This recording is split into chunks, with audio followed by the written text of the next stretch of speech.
Well, last week we told you about a Lorain County corrections officer with a documented history of mistreating inmates and filing inaccurate reports. Now 2 Lorain County attorneys are filing separate federal lawsuits against the Lorain County Sheriff's Office for similar incidents, raising questions about whether there's a potential pattern of abuse at the Lorain County Jail. Tonight, 19 investigator Mike Mason continues our in-depth coverage.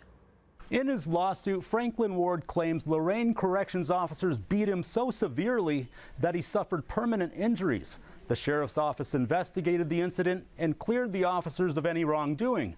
But the incident was captured on video, and now Ward's attorney hopes it reveals what he says really took place behind bars. On December 1st, 2022, 40-year-old Franklin Ward was booked into the Lorain County Jail on a drug charge. Video obtained from the Lorain County Sheriff's Office shows that while in his cell, Ward was gathering up his blankets when Officer Shay Adkison approached him. I go to get up, my jail bracelet falls, I bend down to grab it, and that's when he said, "Don't do it."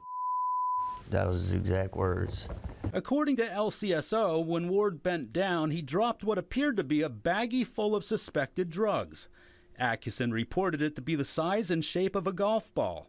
Video shows Adkison then slam Ward against the wall, taking him to the floor. Although the video's partially obstructed, in his lawsuit, this is what Ward claims happened next. Yeah, he had his elbow on my neck like this, and his other hand was just pounding me.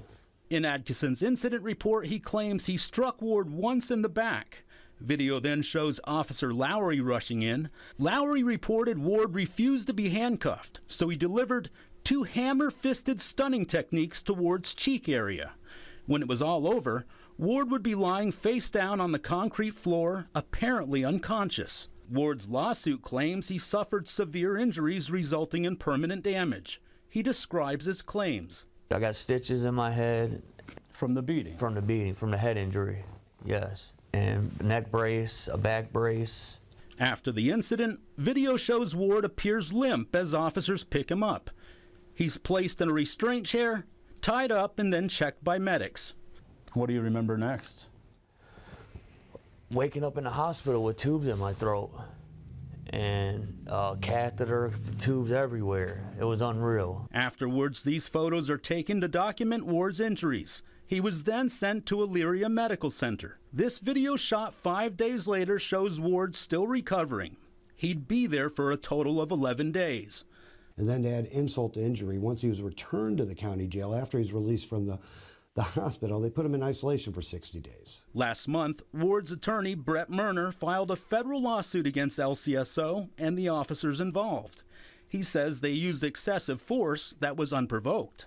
He had a large laceration on his head. He had back issues. He's got neurological damage that's long-term here. Some accountability needs to be happening here. Although officers suspected Ward was trying to hide drugs, none were ever found. In the reports, they wrote Ward must have swallowed them at some point. Murner alleges there are major discrepancies between what happened and what officers reported. You know, the truth of the matter isn't in those reports. The truth of the matter is what's going to be presented to a jury, and those citizens will be the fact finders ultimately. The sheriff's office investigated the incident and cleared the officers of any wrongdoing. Each officer involved reported using the minimal amount of force necessary to make Ward comply. But Murner alleges the video and Ward's injuries tell a different story. He was not making any aggressive movements. He was attempting to comply with these commands, and then, for whatever reason, the assault occurred. Murner hopes his lawsuit convinces the sheriff to properly train his officers and better scrutinize their actions. I think there's an issue with the Lorain County Sheriff's Office as we stand here today, and that's based upon the numerous complaints, the numerous incident reports, that's for sure. Murner is seeking more than $150,000 in damages. Lorain County Sheriff Phil Stamini declined to be interviewed for our report. He did send us a written statement saying his office fully investigates all complaints, regardless of whether they involve inmates or officers. In the newsroom, Mike Mason, 19 News.